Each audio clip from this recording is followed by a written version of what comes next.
നമസ്കാരം. Live at 6 ആരംഭിക്കുന്നു. ആദ്യം നോക്കാം പ്രധാന തലക്കെട്ടുകൾ.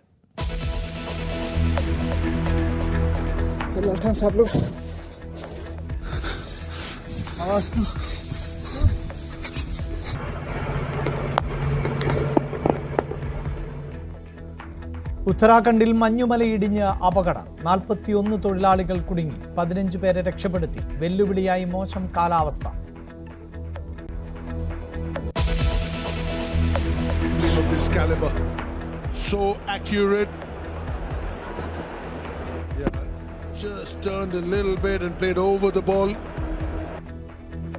രഞ്ജിയിൽ വിദർഭയ്ക്ക് 37 റൺസ് ഒന്നാം ഇന്നിംഗ്സ് ലീഡ്. കേരളം 342 പുറത്ത്. 2 റൺ അകലെ സച്ചിൻ ബേബിക്ക് സെഞ്ചുറി നഷ്ടം.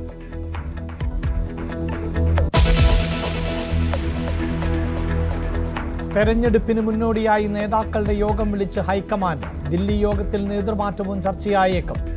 തരൂരിനെ തള്ളിയും കൊണ്ടും നേതാക്കൾ. ചന്ദ്രനിലോട്ട് നമ്മുടെ സാറ്റലൈറ്റ് അടുത്ത് നമ്മുടെ സോമനാഥ് മലയാളിയല്ലോ. എന്നാ പിന്നെ നമുക്ക് അദ്ദേഹത്തെ ക്വാളിഫിക്കേഷൻ.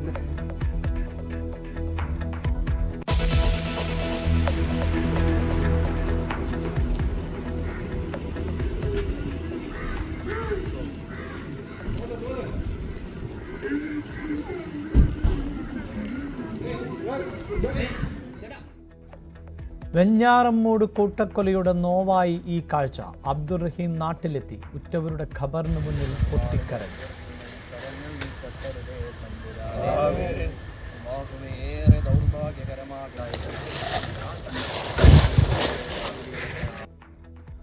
ചികിത്സയിലുള്ള ഭാര്യ ഷെമിയെ കണ്ടു.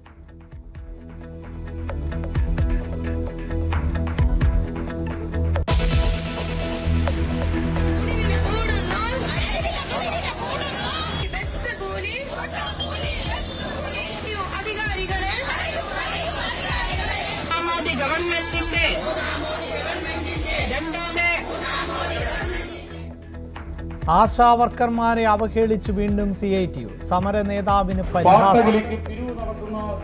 രംഗങ്ങളിൽ മാത്രമാണ് അവരെ കണ്ടിട്ടുള്ളത്. അതിന്റെ നേതാവ് ഒരു മിനി എന്ന് പറഞ്ഞ ഒരു സാംക്രമിക രോഗം പരത്തുന്ന ഒരു കീടമുണ്ട്.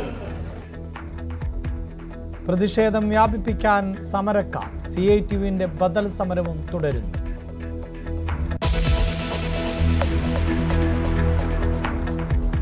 കോഴിക്കോട് സ്കൂൾ കുട്ടികൾ തമ്മിലടിച്ചു. ഒരു വിദ്യാർത്ഥിക്ക് ഗുരുതര പരിക്ക്. 2 പേർ കസ്റ്റഡിയിൽ. ഏറ്റുമാനൂരിൽ ട്രെയിനിനു മുന്നിൽ ചാടി അമ്മയും മകളും ആത്മഹത്യ ചെയ്തു. കുടുംബ പ്രശ്നമെന്ന് സൂചന.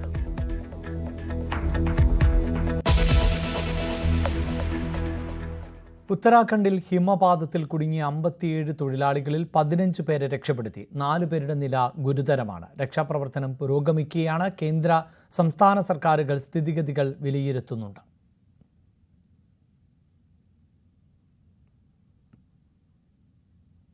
सभी से वार्ता हो चुकी है. सभी लोग अपनी पूरी तरह से बचाव और राहत कार्य में लगे हुए हैं. जो भी जिस स्तर पर, क्योंकि मौसम थोड़ा अभी खराब है, विजिबिलिटी बहुत नहीं है, इसलिए हेलीकॉप्टर सेवा वहां पर नहीं हो पा रही है.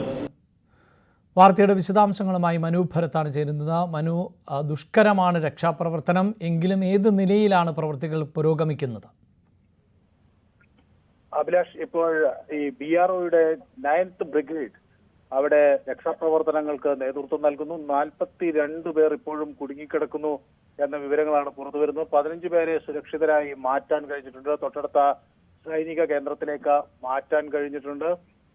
ഒപ്പം പുഷ്കർ സിംഗ് ധാമി പറയുന്നത് 16 പേരെ അവിടെ നിന്ന് മോചിപ്പിക്കാൻ അല്ലെങ്കിൽ മാറ്റാൻ കഴിഞ്ഞു എന്ന ഒരു കാര്യം അദ്ദേഹം വ്യക്തമാക്കിയിട്ടുണ്ട്. അതേസമയം ദുരന്ത നിവാരണ സേനയുടെ സംസ്ഥാന ഘടകവും അതുപോലെ ദേശീയ ദുരന്ത നിവാരണ സേനയും പ്രദേശത്ത് അവിടെ രക്ഷാപ്രവർത്തനങ്ങൾ നടത്തുന്നത്. ഇൻഡോ ടിബറ്റൻ ബോർഡർ പോലീസും രക്ഷാപ്രവർത്തനത്തിൽ പങ്കുചേരുന്നുണ്ട്. മറ്റൊരു സംഘത്തെ അവിടെ ജോഷിമത്തിൽ തയ്യാറാക്കി വെച്ചിട്ടുണ്ട്. അവരെ എയർലിഫ്റ്റ് ചെയ്ത് എത്രയും പെട്ടെന്ന് ആകാശമാർഗം അങ്ങോട്ടേക്ക് എത്തിക്കാനുള്ള ശ്രമം നടക്കുന്നു. പക്ഷേ ഹെലികോപ്റ്ററുകളുടെ ഉപയോഗം സാധ്യമല്ല. കാരണം കനത്ത മഞ്ഞുവീഴ്ച അവിടെയുണ്ട്. ഒപ്പം കനത്ത മഴയുമുണ്ട്. സ്വാഭാവികമായും ഈ ഹെലികോപ്റ്റർ ഉപയോഗിച്ചുള്ള രക്ഷാപ്രവർത്തനങ്ങൾ സാധ്യമാകുന്നില്ല. ഇപ്പോൾ ഈ ചിമോലി ജില്ലയിലാണ് ഇപ്പോൾ ഇതിന്റെ ഒരു പ്രത്യാഘാതം ഉണ്ടായിരിക്കുന്നത്. മണ ഗ്രാമത്തിലാണ് അവിടെ അപകടം ഉണ്ടായിരിക്കുന്നത്. അപ്പൊ അതിന് സമീപത്ത് ശക്തമായ ഒരു ശ്രമം അവിടെ നടക്കുകയാണ് രക്ഷാപ്രവർത്തനങ്ങൾ വ്യാപിപ്പിക്കുന്നതിന്. ഒപ്പം ഈ ഹിമാചലിലും ഇതുപോലെ മഞ്ഞുവീഴ്ചയ്ക്ക് കനത്ത സാധ്യതയുണ്ട് എന്ന മുന്നറിയിപ്പുകൾ കൂടി വരുന്നുണ്ട്. അവിടെ ജാഗ്രതാ നിർദ്ദേശം നൽകുകയും ചെയ്തിട്ടുണ്ട്. വാർത്തയുടെ വിശദാംശങ്ങളാണ് മനു ഭരത് നൽകിയത്. ലീഡ് വഴങ്ങി കേരളം.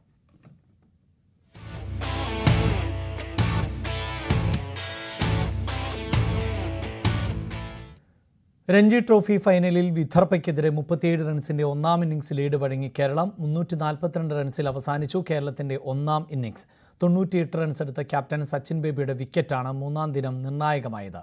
ആദിത്യ സർവാഡെ 79 റൺസ് എടുത്ത് പുറത്തായി. Big hit. It's up in the air. Has he hold out? He has. നെടുംതൂണായി നിന്ന നായകന്റെ ഒരു നിമിഷത്തെ അമിതാവേശമാണ് കേരളത്തെ പ്രതിരോധത്തിലാക്കിയത്. കൂട്ടിന് ജലജ് സക്സേന ഉണ്ടായിരുന്നിട്ടും ഉയർത്തിയടിച്ച സച്ചിൻ ഇന്നിംഗ്സ് കരുൺ നായർ എന്ന മലയാളി പയ്യന്റെ കയ്യിൽ അവസാനിച്ചു. അതും സെഞ്ചുറിക്ക് 2 റൺ മാത്രം അകലെ. Big hit. It's up in the air. Jalaj സക്സേനയുടെ വിക്കറ്റ് കൂടി നഷ്ടമായത് ലീഡ് നേടാനുള്ള കേരളത്തിന്റെ പ്രതീക്ഷകൾക്ക് മേലാണ് നിഴൽ വീഴ്ത്തിയത്.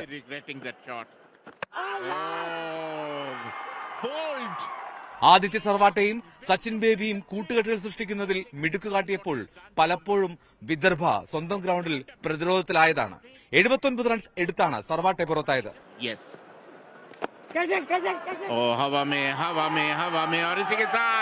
സൽമാൻ നിസാറിന്റെ മുഹമ്മദ് അസറുദ്ദീന്റെയും LBW തീരുമാനങ്ങളിൽ കേരളത്തിന്റെ ആരാധകർക്ക് അതൃപ്തിയുണ്ട്. ദിവസങ്ങൾ കഴിയുന്തോറും സ്പിന്നർമാർക്ക് കൂടുതൽ ടേൺ നൽകുന്ന സ്വഭാവമാണ് വിദർഭയിലെ പിച്ചിന്. രഞ്ജി ട്രോഫി ഫൈനലിന്റെ മൂന്നാം ദിനത്തിൽ കേരളത്തിന് ഇന്നിംഗ്സ് ലീഡ് നേടാൻ കഴിഞ്ഞില്ല. പക്ഷേ എല്ലാവരും ഉറപ്പിച്ചു പറയുന്ന കാര്യമുണ്ട്, ഈ മത്സരത്തിന് ഒരു ഫലമുണ്ടാകുമെന്ന്, സമനിലയിൽ അവസാനിക്കില്ല എന്ന്. ആ പ്രതീക്ഷയിൽ തന്നെയാണ് കേരളം. ഒരു ഫലമുണ്ടാകും, കേരളത്തിന് ആ ഫലമുണ്ടാകുമെന്നുള്ള പ്രതീക്ഷയിൽ മുന്നോട്ട് പോവുകയും ചെയ്യാം. നാഗ്പൂരിൽ നിന്ന് ബിപിൻ മുരളിക്കൊപ്പം എൽദോ പോൾ, പുതുശ്ശേരി, ന്യൂസ് 18. സംസ്ഥാന കോൺഗ്രസ് നേതൃത്വവുമായി ഹൈക്കമാൻഡിന്റെ നിർണായകമായി കൂടിക്കാഴ്ച. കോൺഗ്രസ് അധ്യക്ഷൻ മല്ലികാർജ്ജുൻ ഖാർഗെ ഉൾപ്പെടെയുള്ള നേതാക്കളാണ് കേരള നേതാക്കളുമായി ചർച്ച നടത്തുന്നത്. അതേസമയം വിവാദങ്ങൾക്കിടെ ശശി തരൂരിനെ നിർണായക പദവിയിൽ കൊണ്ടുവന്നേക്കും എന്നാണ് വിവരം. പുനഃസംഘടനയുമായി ബന്ധപ്പെട്ട കാര്യങ്ങളിലും അന്തിമ തീരുമാനം ഉണ്ടാകും.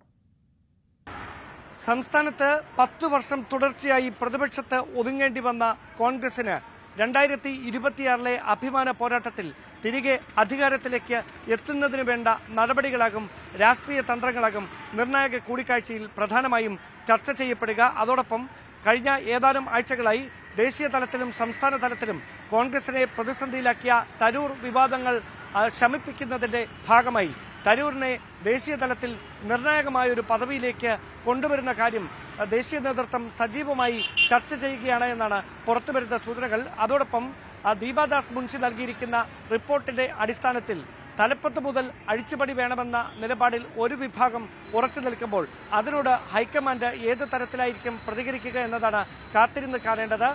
KPCC അധ്യക്ഷ സ്ഥാനത്ത് കെ സുധാകരനെ നിലനിർത്തിക്കൊണ്ട് താഴെത്തട്ടിൽ മാത്രം പുനഃസംഘടന മതി എന്ന നിലപാടിലാണ് AK ആന്റണിയും വയലാർ രവിയും ഉൾപ്പെടെയുള്ള നേതാക്കൾ. സോണിയാഗാന്ധിയെ ഫോണിൽ വിളിച്ച് ഈ കാര്യം അവർ നേരത്തെ അറിയിച്ചിട്ടുമുണ്ട്. അങ്ങനെയാണെങ്കിൽ ഇപ്പോഴുള്ള നേതൃസമവാക്യങ്ങളിൽ മാറ്റം വരുത്താതെ താഴെത്തട്ടിൽ മാത്രം പുനഃസംഘടന നടപ്പിലാക്കിക്കൊണ്ട് തദ്ദേശ നിയമസഭാ തെരഞ്ഞെടുപ്പുകൾക്ക് വേണ്ടി പാർട്ടിയെ സജ്ജമാക്കുകയെന്നൊരു തീരുമാനത്തിലേക്കായിരിക്കും ഹൈക്കമാൻഡും എത്തുകയെന്നാണ് അറിയാൻ കഴിയുന്നത്. അതോടൊപ്പം നേതൃത്വത്തിനിടയിൽ നിലനിൽക്കുന്ന തർക്കങ്ങളും അധികാര തർക്കങ്ങളും പാർട്ടിയുടെ ജയസാധ്യതകളെ പ്രതികൂലമായി ബാധിക്കുമെന്ന നിലപാടിലാണ് ഹൈക്കമാൻഡ്. അത്തരത്തിലുള്ള തർക്കങ്ങൾ ഒഴിവാക്കിക്കൊണ്ട് കൂട്ടായി നേതൃത്വം ഒന്നിച്ച് പ്രവർത്തിക്കണം, അഭിപ്രായ ഭിന്നതകൾ പാർട്ടി വൃത്തങ്ങളിൽ തന്നെ പറഞ്ഞു തീർക്കണമെന്ന നിലപാട് ഹൈക്കമാൻഡ് നേതൃത്വം സംസ്ഥാനത്തു നിന്നുള്ള മുതിർന്ന നേതാക്കളെ അറിയിക്കുമെന്നാണ് ലഭിക്കുന്ന സൂചനകൾ. രാഹുൽ ഗാന്ധിയുടെ തന്നെ നേരിട്ടുള്ള ഇടപെടലിലാണ് കോൺഗ്രസ് ദേശീയ അധ്യക്ഷൻ ഉൾപ്പെടെയുള്ള നേതാക്കൾ സംസ്ഥാനത്തു നിന്നുള്ള കോൺഗ്രസ് നേതൃത്വവുമായി വിശദമായ കൂടിക്കാഴ്ച നടത്തുന്നത്. അതേസമയം ശശി തരൂർ MPയെ രൂക്ഷമായി വിമർശിച്ച് മുതിർന്ന കോൺഗ്രസ് നേതാവ് PJ കുര്യൻ രംഗത്ത്. ജനങ്ങൾക്കിടയിൽ പ്രവർത്തിച്ചാണ് ജനനേതാവ് ആകേണ്ടത് എന്നും ശശി തരൂർ നാട്ടിൽ ഉള്ളതിനേക്കാൾ കൂടുതൽ വിദേശത്താണ് എന്നും കുര്യൻ വിമർശിച്ചു. ഇംഗ്ലീഷ് വിദ്യാഭ്യാസമല്ല നേതാവാകാനുള്ള യോഗ്യതയെന്നും കുര്യൻ തുറന്നടിച്ചു. ശശി തരൂരിന് പിന്തുണയുമായി തിരുവഞ്ചൂർ രാധാകൃഷ്ണൻ രംഗത്ത് വന്നു. തരൂരിനെ കഷായം കുടിപ്പിക്കുന്നത് എന്തിനെന്നും പറഞ്ഞതല്ല അച്ചടിച്ചു വന്നതെന്ന് തരൂർ തന്നെ വ്യക്തമാക്കിയതല്ലേ എന്നും തിരുവഞ്ചൂർ ചോദിച്ചു. വിദ്വേഷ പരാമർശ കേസ് ജാമ്യം ലഭിച്ചതിന് പിന്നാലെ PC ജോർജ് മെഡിക്കൽ കോളേജ് വിട്ടു. ഭാരതത്തിനെതിരെ ഇറങ്ങുന്ന തീവ്രവാദികൾക്ക് എതിരെ ഇനിയും ശക്തമായി മുന്നോട്ടു പോകും എന്നാണ് ജോർജിന്റെ പ്രതികരണം. വ്യാജ മെഡിക്കൽ സർട്ടിഫിക്കറ്റ് ഹാജരാക്കിയാണ് PC ജോർജ് ജാമ്യം തേടിയത് എന്ന് പരാതിക്കാരായ യൂത്ത് ലീഗ് ആരോപിച്ചു. PC ജോർജ് ജയിലിൽ കിടന്നില്ല എന്ന പരാതിക്കാരന്റെ വാദം തള്ളിക്കൊണ്ടാണ് ജോർജിന് അനുകൂലമായി വിധിയുണ്ടായത്. അന്വേഷണം പൂർത്തിയായ സാഹചര്യത്തിൽ കോടതി ജോർജിന് ജാമ്യം അനുവദിക്കുകയായിരുന്നു. അന്വേഷണ സംഘവുമായി സഹകരിക്കണമെന്ന് കോടതി നിർദ്ദേശിച്ചു. നിലപാടിൽ മാറ്റമില്ല എന്ന സൂചന നൽകുന്നതായിരുന്നു PC ജോർജിന്റെ പ്രതികരണം. ഞാൻ പറഞ്ഞത് സംബന്ധിച്ച് എനിക്ക് പറയാനുള്ള ഒറ്റ കാര്യമുള്ളൂ. ഭാരതത്തെ നശിപ്പിക്കാൻ രാജ്യദ്രോഹ നടപടികളുമായി ആരിറങ്ങിയാലും ആ ഭീകരവാദികൾക്കെതിരെ ഞാൻ തുടങ്ങി വെച്ചിട്ടുള്ള ശക്തമായ നടപടിയുമായി ഒരു സംശയം വേണ്ട, തന്റേടമായി മുമ്പോട്ട് പോകും. ആ കാര്യത്തിൽ ഒരു വിട്ടുവീഴ്ചയും. യൂത്ത് ലീഗ് നൽകിയ പരാതി വിജയം കണ്ടെന്ന പരാതിക്കാരുടെ അഭിഭാഷകനും ജില്ലാ പ്രസിഡന്റുമായ VP നാസർ പ്രതികരിച്ചു. വ്യാജ ചികിത്സാ രേഖകളാണ് ജോർജ് ഹാജരാക്കിയതെന്നും യൂത്ത് ലീഗ്. പ്രതി എന്ന് പറയുന്നത് നമുക്കറിയാം, കുറെ കാലങ്ങളായി ജനപ്രതിനിധിയായിരുന്നു. ആ നിലയിൽ ഒരു രാഷ്ട്രീയ സ്വാധീനമുണ്ട്. ആ സ്വാധീനമില്ലെങ്കിൽ പോലും ഒരു സാധാരണക്കാരന് പോലും ഒരു മെഡിക്കൽ സർട്ടിഫിക്കറ്റ് ഉണ്ടാക്കാൻ കൃത്രിമമെന്നല്ല, ജനുവനല്ലാത്ത ഒരു മെഡിക്കൽ സർട്ടിഫിക്കറ്റ് ഉണ്ടാക്കാൻ ആർക്കും സാധിക്കും. ആ നിലയിൽ സ്വാധീനമുള്ള ആളെ സംബന്ധിച്ച് അത് കോടതിയെ കൺവിൻസ് ചെയ്യാനും കോടതിയെ റെക്കോർഡിലേക്ക് കൊണ്ട് ഹാജരാക്കാനും സാധിക്കുമെന്ന് ഞാൻ ഉദ്ദേശിച്ചു. മെഡിക്കൽ കോളേജ് വിട്ടതിന് പിന്നാലെ ജോർജിനെ പാലായിലെ സ്വകാര്യ ആശുപത്രിയിൽ പ്രവേശിപ്പിച്ചു. ഹൈക്കോടതി നടത്തിയ പരാമർശങ്ങൾ തിരുത്താൻ PC ജോർജ് സുപ്രീം കോടതിയെ സമീപിക്കുമെന്ന് ഷോൺ ജോർജ് അറിയിച്ചു. Prashant മംഗലശ്ശേരിക്കൊപ്പം G Sreejith, News 18 Kottayam. ആശാപ്രവർത്തകരുടെ സമരം തുടരുന്നതിനിടെ സമരസമിതി നേതാവ് മിനിയെ അധിക്ഷേപിച്ച് CITU നേതാവ്. മിനി സാംക്രമിക രോഗം പരത്തുന്ന കീടം എന്നാണ് അധിക്ഷേപം. കേരളത്തിലെ ബസ് സ്റ്റാൻഡുകളുടെ മുന്നിൽ പാട്ടകുലുക്കി പിരിവ് നടത്തുന്ന പാർട്ടിയാണ് സമരത്തിന് പിന്നിലെന്നും CITU ആരോപിച്ചു. സംസ്ഥാന വൈസ് പ്രസിഡന്റ് PB ഹർഷകുമാറാണ് വിമർശനങ്ങൾ ഉന്നയിച്ചത്. കേരളത്തിലെമ്പാടും കാണുന്നത് KSRTC ബസ് സ്റ്റാൻഡുകളുടെ മുമ്പിൽ, റെയിൽവേ സ്റ്റേഷനുകളുടെ മുമ്പിൽ പാട്ടകുലുക്കി പിരിവ് നടത്തുന്ന രംഗങ്ങളിൽ മാത്രമാണ് അവരെ കണ്ടിട്ടുള്ളത്. അതിന്റെ നേതാവ് ഒരു മിനി എന്ന് പറഞ്ഞ ഒരു സാംക്രമിക രോഗം പരത്തുന്ന ഒരു കീടമുണ്ട്. തിരുവനന്തപുരം അടക്കം നിങ്ങൾ ശ്രദ്ധിച്ചു കാണും.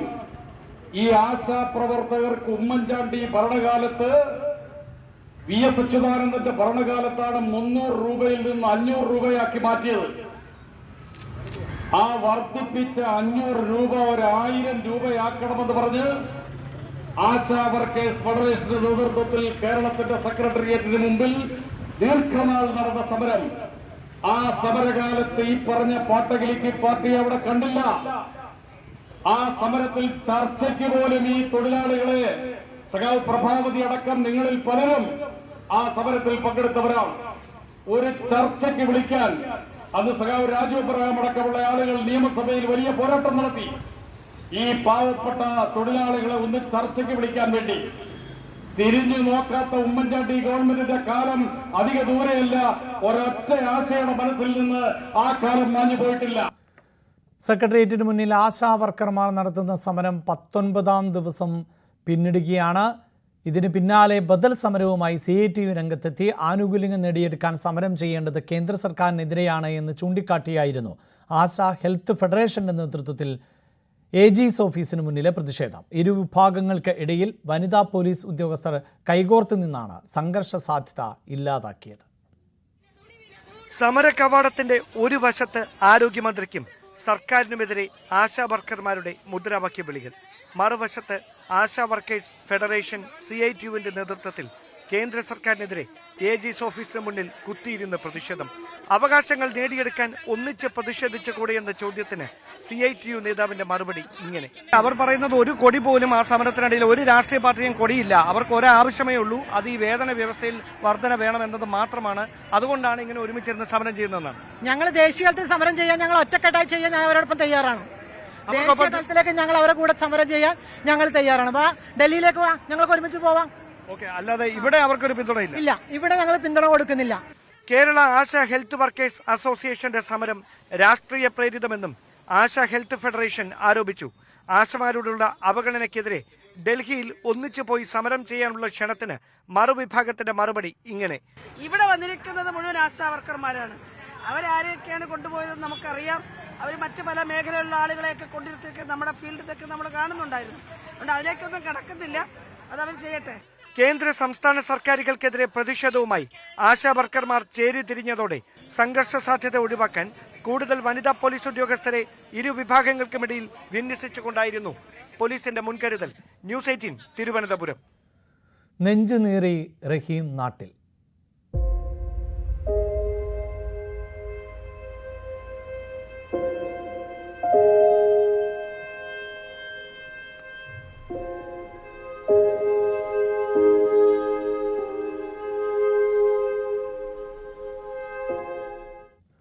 ഖബറിസ്ഥാനിൽ വാവിട്ട് കരഞ്ഞ എല്ലാം നഷ്ടമായ അബ്ദുൾ റഹീം. മകന്റെ ചെയ്തിയിൽ വാക്കുകളില്ലാത്ത കണ്ണീരാണ് റഹീം എന്ന പിതാവ്. അബ്ദുൾ റഹീമിന് ജീവിതത്തിൽ ഇനി ബാക്കിയുള്ളത് വേർപിരിഞ്ഞ ഉറ്റവരുടെ ഓർമ്മകളും പ്രാർത്ഥനയും മാത്രം.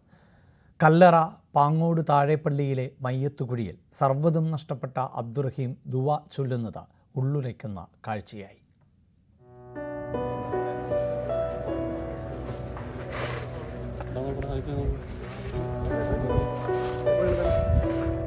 വിമാനത്താവളത്തിലെത്തിയ റഹീം ആദ്യം കണ്ടത് ചികിത്സയിലുള്ള ഭാര്യ ഷമിയെ. ആശുപത്രിയിൽ നിന്ന് പുറത്തിറങ്ങി നേരെ ഖബറിടങ്ങളിലേക്ക്. പള്ളിക്കു സമീപം കഴിയുന്ന സഹോദരിയെ കണ്ടപ്പോൾ വാക്കുകൾ നിശ്ചലമായി. സങ്കടം നിലവിളിയായി.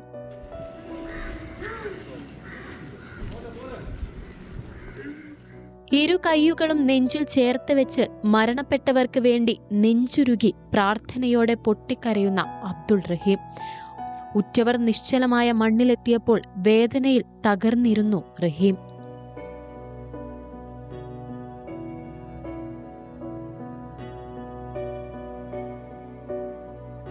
ഇക്കാമ കാലാവധി കഴിഞ്ഞതിനാൽ ഒരുപാട് സുമനസ്സുകളുടെ കാരുണ്യത്തിലാണ് റഹീമിന് നാട്ടിലെത്താനായത്. ന്യൂസ് 18 തിരുവനന്തപുരം. കണ്ണൂർ വനിതാ ജയിലിൽ ഷെറിൻ കാരണവരുടെ മർദ്ദനത്തിനിരയായ ജൂലിയെ തിരുവനന്തപുരം വനിതാ ജയിലിലേക്ക് മാറ്റി. ജൂലിയെ ഷെറിൻ കാരണവരും ഷബ്ന എന്ന തടവുകാരിയും ചേർന്ന് മർദ്ദിച്ചിരുന്നു. കണ്ണൂർ ടൗൺ പോലീസ് കേസെടുത്തതിന് പിന്നാലെയാണ് ജയിൽ മാറ്റം. നൈജീരിയൻ സ്വദേശിനിയാണ് ജൂലി. കഴിഞ്ഞ തിങ്കളാഴ്ചയാണ് കേസിനാസ്പദമായ സംഭവം ഉണ്ടായത്. കുടിവെള്ളമെടുക്കാൻ പോകുന്ന നേരം ജൂലിയെ അസഭ്യം പറയുകയും പിടിച്ചു തള്ളുകയും ചെയ്തുവെന്നാണ് പരാതി. ഭാസ്കര കാരണവരുടെ വധവുമായി ബന്ധപ്പെട്ട് ജീവപര്യന്തം കഠിന തടവ് അനുഭവിക്കുന്ന ഷെറിന് ശിക്ഷാ ഇളവ് നൽകാൻ സർക്കാർ തീരുമാനം എടുത്തിരുന്നു. വായ്പാ തിരിച്ചടവിന്റെ പേരിൽ ആർക്കും കിടപ്പാടം നഷ്ടപ്പെടാൻ പാടില്ലെന്ന മുഖ്യമന്ത്രിയുടെ നിർദ്ദേശത്തിന് പുല്ലുവില. വായ്പ തിരിച്ചടയ്ക്കാൻ വൈകിയതിനെ തുടർന്ന് തിരുവനന്തപുരം നെയ്യാറ്റിൻകരയിൽ വയോധികന്റെ വീട് ജപ്തി ചെയ്തു. നെയ്യാറ്റിൻകര അർബൻ ബാങ്കിൻ്റേതാണ് നടപടി. വീട് ജപ്തി ചെയ്തതോടെ നാടാർകോണം സ്വദേശി യേശുദാസൻ പെരുവഴിയിലായി. നമ്മുടെ സംസ്ഥാനത്ത് ബാങ്കുകൾ വീടുകൾ ജപ്തി ചെയ്യുന്നതിനെതിരെ വലിയ പ്രസ്ഥാനം തന്നെ കേരളത്തിൽ ഉയർന്നു വന്നതാണ്. ഇക്കാര്യത്തിൽ സഹകരണ മേഖല മാതൃക കാണിക്കണം എന്നതാണ് പൊതുവെ നാം സ്വീകരിച്ച നിലപാട്. അതിന്റെ ഭാഗമായി ചെയ്യാൻ പറ്റുന്ന കാര്യം, വീട് ജാമ്യമായിട്ടുണ്ടെങ്കിൽ ആ വീട് ജപ്തി ചെയ്യുന്ന നില സാധാരണഗതിയിൽ സ്വീകരിക്കാൻ പാടില്ല. അത് അവിടെ താമസിക്കാനുള്ള അവകാശം അവിടെ ആൾക്കാർക്കുണ്ട്. അവരെ വഴിയാധാരമാക്കുന്ന നിലപാട് സ്വീകരിക്കാൻ പാടില്ല. ഈ മാസം 10 നിയമസഭയിൽ മുഖ്യമന്ത്രി നൽകിയ ഉറപ്പാണിത്. എന്നാൽ ഈ നിർദ്ദേശം ഉദ്യോഗസ്ഥരൊന്നും അറിഞ്ഞ മട്ടില്ല. വായ്പാ തിരിച്ചടവിന്റെ പേരിലുള്ള ജപ്തി നടപടികൾ തുടരുകയാണ്. ഒടുവിലത്തെ സംഭവമാണ് നെയ്യാറ്റിൻകരയിലേത്. നാടാർകോണം സ്വദേശി യേശുദാസന്റെ വീടാണ് കഴിഞ്ഞ ദിവസം അർബൻ ബാങ്ക് ജപ്തി ചെയ്തത്. 2013 ഇദ്ദേഹം 1.5 ലക്ഷം രൂപ അർബൻ സഹകരണ ബാങ്കിൽ നിന്നും വായ്പയെടുത്തത്. പലതവണയായി 1,80,000 രൂപ അടച്ചു. എന്നാൽ വീണ്ടും 1.5 ലക്ഷം അടയ്ക്കണം. ഇതിൽ വീഴ്ച വരുത്തതാണ് ജപ്തി നടപടി കാരണമായത്. ആദ്യം കൃത്യമായി പണം അടച്ചിരുന്നുവെങ്കിലും കോവിഡും വൃക്കരോഗിയായ ഭാര്യയുടെ ചികിത്സയും എല്ലാം വായ്പാ തിരിച്ചടവ് മുടക്കി. 1 മാസം മുമ്പ് ഭാര്യ മരിച്ചു. നിർമ്മാണ തൊഴിലാളി കൂടിയായ യേശുദാസ് കഴിഞ്ഞ ദിവസം ജോലി കഴിഞ്ഞ് മടങ്ങിയെത്തിയപ്പോഴാണ് വീട് ജപ്തി ചെയ്തതായി കണ്ടത്. ഞാൻ കുറച്ചടച്ച് മുക്കാലടച്ച് പിന്നെ കൊറോണ സമയത്ത് പിന്നെ അടയ്ക്കാതായി. ഒരു ബാങ്ക് തുറക്കില്ലായിരുന്നു. അപ്പോൾ പിന്നെ പണികളില്ലാതുകൊണ്ട് അടയ്ക്കാനും പറ്റിയില്ല. അങ്ങനെ കിടന്നു. പിന്നെ 20,000 അടച്ചാൽ അത് പോയിട്ട് ഇപ്പോഴും നോട്ടീസ് വന്ന് അത് മോനെ അറിയിച്ചു. അത് എൻ്റെ അവൻ പറഞ്ഞിട്ടില്ല. പിന്നെ എനിക്ക് എൻ്റെ ഡ്രസ്സ് എടുക്കാൻ പറ്റാതെയായി. ഞാൻ ജനലിൽ കൂടി 2 തുണിയെടുത്ത് കമ്പ് കൊണ്ട് കിണ്ടി അത് കയറാനും പറ്റില്ല. അവർ ഇന്നലെ വന്നിട്ട് സീൽ ചെയ്തവർ. ഈ സമയം യേശുദാസിന്റെ മകൻ ജിനുവും കുടുംബവും വീട്ടിലുണ്ടായിരുന്നുവെങ്കിലും ബാങ്കിന്റെ നടപടിക്രമങ്ങൾക്ക് വിധേയരായി ഇവർ വീട് വിട്ടിറങ്ങി. എന്നാൽ യേശുദാസിനെ ഒപ്പം കൂട്ടിയില്ല. യേശുദാസൻ എന്ന് പറഞ്ഞ ഒരു കൂലിപ്പണിക്കാരനാണ്. യേശുദാസിൻ്റെ ഭാര്യയും കഴിഞ്ഞ 2 മാസമായിട്ട് മരിച്ചിട്ട്. പക്ഷേ അതിൻ്റെ ഒരു പരിഗണനയും കൊടുക്കാതെ പുള്ളി പുറത്താക്കി സീൽ ചെയ്തിട്ട് പോയി. ഇതൊരിക്കലും ന്യായീകരിക്കാൻ പറ്റുന്ന ഒരു കാര്യമല്ല. നിരവധി തവണ വായ്പാ കുടിശ്ശിക തിരിച്ചടവ് സംബന്ധിച്ച് യേശുദാസനും കുടുംബത്തിനും നോട്ടീസ് അയച്ചതായും മറുപടി ഇല്ലാതെ വന്നതോടെയാണ് നടപടിയെടുത്തതെന്നുമാണ് ബാങ്കിന്റെ വാദം. അരുൺ മോഹൻ, ന്യൂസ് 18, നെയ്യാറ്റിൻകര. അഭയം തേടിയ ദമ്പതികളെ കൊണ്ടുപോകാൻ എത്തിയ ജാർഖണ്ഡ് പോലീസ് മടങ്ങുന്നു. ആഷിക്കും ഗാലിബിനും കേരളത്തിൽ തന്നെ തുടരാമെന്ന് ഹൈക്കോടതി ഉത്തരവിട്ട സാഹചര്യത്തിലാണ് പോലീസ് മടങ്ങുന്നത്. സ്പെഷ്യൽ മാരേജ് ആക്ട് പ്രകാരം വിവാഹം രജിസ്റ്റർ ചെയ്യാനുള്ള നടപടിയും തുടങ്ങി.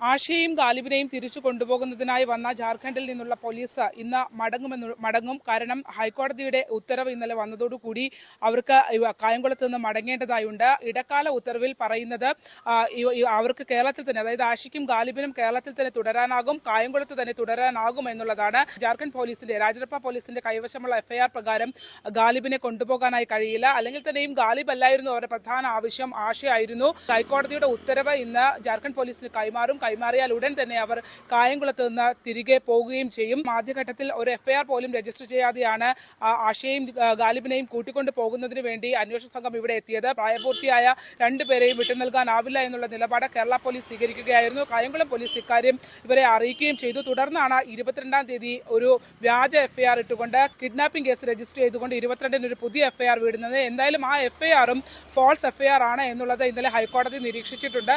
ആഷയും ഗാലിബും ഇപ്പോഴും കായംകുളത്ത് തന്നെ തുടരുകയാണ്. ഗാലിബിന് തിരികെ പോകേണ്ട സമയമാകുന്നു. വളരെ കുറച്ച് ദിവസങ്ങൾ മാത്രമേ ഉള്ളൂ. അദ്ദേഹം UAE-യിൽ എഞ്ചിനീയറായി ജോലി ചെയ്യുകയാണ്. ആഷ കായംകുളത്ത് തന്നെ, കേരളത്തിൽ തന്നെ തുടരണമെന്നുള്ളതാണ്, സുരക്ഷിതമായി തുടരണം എന്നുള്ളതാണ് തന്റെ ആഗ്രഹം എന്ന് ഇന്നലെ അവർ വ്യക്തമാക്കുകയും ചെയ്തിട്ടുണ്ട്. DYFI അടക്കമുള്ള യുവജന സംഘടനകളൊക്കെ, യൂത്ത് കോൺഗ്രസും ഒക്കെ ഇവർക്ക് പിന്തുണയുമായി എത്തുകയും ചെയ്തിട്ടുണ്ട്. പിന്നീട് UAE-യിലേക്ക് ഗാലിബുമായി മടങ്ങി പോകണമെന്നാണ് ആഗ്രഹിക്കുന്നത്. അതിനുള്ള നടപടിക്രമങ്ങൾ പൂർത്തീകരിക്കുന്നതുവരെ അവർ കായംകുളത്ത് തുടരുകയും ചെയ്യും. സ്പെഷ്യൽ മാരേജ് ആക്ട് പ്രകാരം പോകുന്നതിന് മുമ്പ് തന്നെ കല്യാണം രജിസ്റ്റർ ചെയ്യുന്നതിനുള്ള നടപടിയും ആരംഭിച്ചിട്ടുണ്ട്. ആദ്യഘട്ടത്തിൽ അവർ ഹിന്ദുമത വിശ്വാസപ്രകാരവും ഇസ്ലാം മത വിശ്വാസപ്രകാരവും വിവാഹിതരായെങ്കിൽ പോലും സ്പെഷ്യൽ മാരേജ് ആക്ട് പ്രകാരം അവരുടെ വിവാഹം രജിസ്റ്റർ ചെയ്യണമെന്നാണ് അവർ ആഗ്രഹിക്കുന്നത്. അതിനുവേണ്ടിയുള്ള നടപടിക്രമങ്ങളും ഇന്ന് ആരംഭിച്ചിട്ടുണ്ട്. ആലപ്പുഴയിൽ നിന്നും ശരണ്യ സ്നേഹജൻ, ന്യൂസ് 18. കോഴിക്കോട് താമരശ്ശേരിയിൽ ഫെയർവെൽ പാർട്ടിക്കിടെയുണ്ടായ അടിപിടിയിൽ 10ാം ക്ലാസ് വിദ്യാർത്ഥിക്ക് ഗുരുതരമായി പരിക്കേറ്റതിൽ സമഗ്ര അന്വേഷണം വേണമെന്ന് കുടുംബം. തലയ്ക്ക് പരിക്കേറ്റ വട്ടോളി MJHSS വിദ്യാർത്ഥി മുഹമ്മദ് ഷഹബാസാണ് ചികിത്സയിൽ ഉള്ളത്. കഴിഞ്ഞ ഞായറാഴ്ച താമരശ്ശേരിയിലെ ട്യൂഷൻ സെന്ററിലായിരുന്നു സംഭവങ്ങൾക്ക് തുടക്കം. Elettil Vattoli MJ higher secondary സ്കൂളിലെയും താമരശ്ശേരി ഹയർ സെക്കൻഡറി സ്കൂളിലെയും വിദ്യാർത്ഥികളാണ് ട്യൂഷൻ സെന്ററിൽ പഠിച്ചിരുന്നത്. ഫെയർവെൽ പരിപാടിയിൽ നൃത്തം ചെയ്തപ്പോൾ ഒരു വിഭാഗം കൂകി വിളിച്ചു. തുടർന്ന് ഇരുപക്ഷവും തമ്മിൽ വാക്കേറ്റമുണ്ടായി. അധ്യാപകർ ഇടപെട്ടാണ് പ്രശ്നം പരിഹരിച്ചത്. പിന്നീട് ഇരു സ്കൂളിലെയും വിദ്യാർത്ഥികൾ വാട്സാപ്പ് ഗ്രൂപ്പുകൾ തുടങ്ങി സജീവമായി ചർച്ച നടത്തി. ഇന്നലെ വീണ്ടും ട്യൂഷൻ സെന്ററിൽ വിദ്യാർത്ഥികൾ സംഘടിക്കുകയും വാക്കേറ്റം കയ്യാങ്കളിയിലേക്ക് വഴിമാറുകയുമായിരുന്നു. പരിക്കേറ്റ മുഹമ്മദ് ഷഹബാസ് ക്ഷീണിതനായാണ് വീട്ടിലെത്തിയത്. കൂടുതൽ അവശനായതോടെ ആശുപത്രിയിൽ പ്രവേശിപ്പിച്ചു. ഇതോടെയാണ് സ്കൂളിലെ സംഘർഷവുമായി ബന്ധപ്പെട്ട കാര്യങ്ങൾ വീട്ടിലറിഞ്ഞത്. മകനെ വളഞ്ഞിട്ട് മർദ്ദിക്കുകയായിരുന്നു. കുട്ടികൾ വഴക്കുകൂട്ടുമ്പോൾ ഉണ്ടാകുന്ന പരിക്കുകളല്ല ശരീരത്തിൽ ഉണ്ടായിരുന്നത്. സംഭവത്തിൽ സമഗ്ര അന്വേഷണം വേണമെന്നും പിതാവ് ആവശ്യപ്പെട്ടു. ഇവരെ കുറച്ച് പിള്ളേർ അതിൽ ഇവനെ ഇങ്ങനെ നോക്കി നിന്ന് അതിൽ കിട്ടിയവരെ അവര് മൃഗീയമായിട്ട്, അതായത് മുൻ വൈരാഗ്യം വെച്ചിട്ടുള്ളവർ ചെയ്ത, അതായത് ഇങ്ങനത്തെ ഒരു ഡോക്ടർമാർ പറയുന്നുണ്ട്, ഒരു മനസാക്ഷിയുള്ള ഒരാളുകൾ ഇത് ഇങ്ങനെ ചെയ്യൂല. പക്ഷെ ചെറിയ കൈകൊണ്ടുള്ള അടികളല്ല വന്നത്. എല്ലാം പൊട്ടുണ്ട്, പെരടിയുടെ ഭാഗത്ത് ബ്ലഡ് ഇപ്പോൾ കോട്ടായി കിടക്കുന്നത്, ഒന്നും പറയാൻ പറ്റാത്ത സ്റ്റേജിലാണ് നിൽക്കുന്നത്. കുട്ടിയുടെ ആരോഗ്യനില അതീവ ഗുരുതരമായി തുടരുകയാണെന്ന് ആശുപത്രി അധികൃതർ അറിയിച്ചു. സംഭവവുമായി ബന്ധപ്പെട്ട് 5 വിദ്യാർത്ഥികൾ താമരശ്ശേരി പോലീസിന്റെ കസ്റ്റഡിയിലാണ്. ന്യൂസ് 18 കോഴിക്കോട്. കോട്ടയം ഏറ്റുമാനൂരിൽ ട്രെയിനിന് മുന്നിൽ ചാടി അമ്മയും പെൺമക്കളും ആത്മഹത്യ ചെയ്തു. ഏറ്റുമാനൂർ പാറോലിക്കൽ സ്വദേശിയായ ഷൈനിയും മക്കളായ അലീനയും ഇവാനിയുമാണ് മരിച്ചത്. ഭർത്താവുമായുള്ള പ്രശ്നങ്ങളാണ് ആത്മഹത്യയ്ക്ക് കാരണം എന്നാണ് പ്രാഥമിക വിവരം. പുലർച്ചെ 5:30 നിലമ്പൂർ റോഡ് എക്സ്പ്രസിന് മുന്നിൽ ചാടിയാണ് അമ്മയും മക്കളും ആത്മഹത്യ ചെയ്തത്. ട്രെയിൻ എത്തിയപ്പോൾ ഇവർ ട്രാക്കിലേക്ക് കയറി നിൽക്കുകയായിരുന്നു. ഹോൺ അടിച്ചെങ്കിലും ഇവർ മാറിയില്ലെന്ന് ലോക്കോ പൈലറ്റ് റെയിൽവേ പോലീസിനെ അറിയിച്ചു. തൊടുപുഴ ചുങ്കം സ്വദേശിയായ ഭർത്താവ് നോബിയുമായി കുറച്ചു കാലങ്ങളായി അകന്നു കഴിയുകയായിരുന്നു ഷൈനിയും മക്കളും. ഇയാൾ ക്രൂരമായി പീഡിപ്പിച്ചിരുന്നതായി ബന്ധുക്കൾ പോലീസിനെ അറിയിച്ചു. രാവിലെ പള്ളിയിൽ പോകുന്നുവെന്ന് പറഞ്ഞാണ് ഏറ്റുമാനൂരിലെ വീട്ടിൽ നിന്നും ഇവർ ഇറങ്ങിയത്. ഇവരുടെ മകൻ എഡ്വിൻ കൊച്ചിയിലെ സ്പോർട്സ് സ്കൂളിൽ 9ാം ക്ലാസ് വിദ്യാർത്ഥിയാണ്. അലീനയും ഇവാനയും തെള്ളകം ഹോളി ക്രോസ് വിദ്യാലയത്തിലെ വിദ്യാർത്ഥികളാണ്.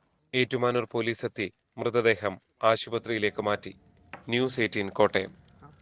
പൂനെയിൽ നിർത്തിയിട്ടിരുന്ന ബസ്സിൽ യുവതിയെ ബലാത്സംഗം ചെയ്ത കേസിൽ പ്രതി പിടിയിൽ. ഷിരൂരിൽ നിന്നാണ് പ്രതി ദത്താത്രേയ ഗാഡയെ അറസ്റ്റ് ചെയ്തത്. 2 ദിവസം നീണ്ട തെരച്ചിലിനൊടുവിൽ പുലർച്ചെ 1:30യോടെയാണ് ഇയാളെ പിടികൂടാനായത്. കഴിഞ്ഞ ദിവസം ഭക്ഷണം ചോദിച്ച് പ്രദേശത്തെ വീട്ടിൽ എത്തിയതാണ് അന്വേഷണത്തിൽ നിർണായകമായത്. കോടതിയിൽ ഹാജരാക്കിയ ശേഷം ഇയാളെ ബലാത്സംഗം നടന്ന സ്വാർഗഡ് ബസ് സ്റ്റേഷനിൽ എത്തിച്ച് തെളിവെടുപ്പ് നടത്തും.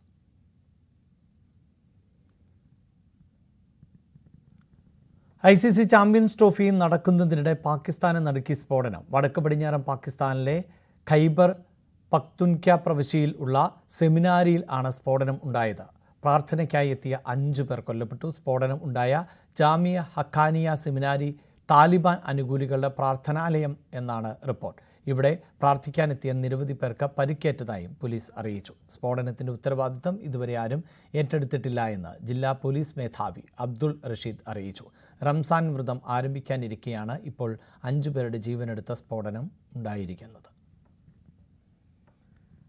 ശബരിമലയിലെ പുണ്യം പൂങ്കാവനം പദ്ധതി അവസാനിപ്പിക്കാൻ ഹൈക്കോടതി ഉത്തരവ്. പദ്ധതിയുടെ പേരിൽ പണം പിരിച്ചെന്ന റിപ്പോർട്ടിന്റെ അടിസ്ഥാനത്തിലാണ് നടപടി. പോലീസിന്റെ റിപ്പോർട്ടിന്മേൽ ഹൈക്കോടതി നടുക്കം രേഖപ്പെടുത്തി. ADGP MR അജിത് കുമാറാണ് മുദ്രവെച്ച കവറിൽ റിപ്പോർട്ട് നൽകിയത്. പുണ്യം പൂങ്കാവനം പദ്ധതിയുടെ പേരിൽ ഭക്തർ വഞ്ചിക്കപ്പെടരുത് എന്ന് ഹൈക്കോടതി ചൂണ്ടിക്കാട്ടി.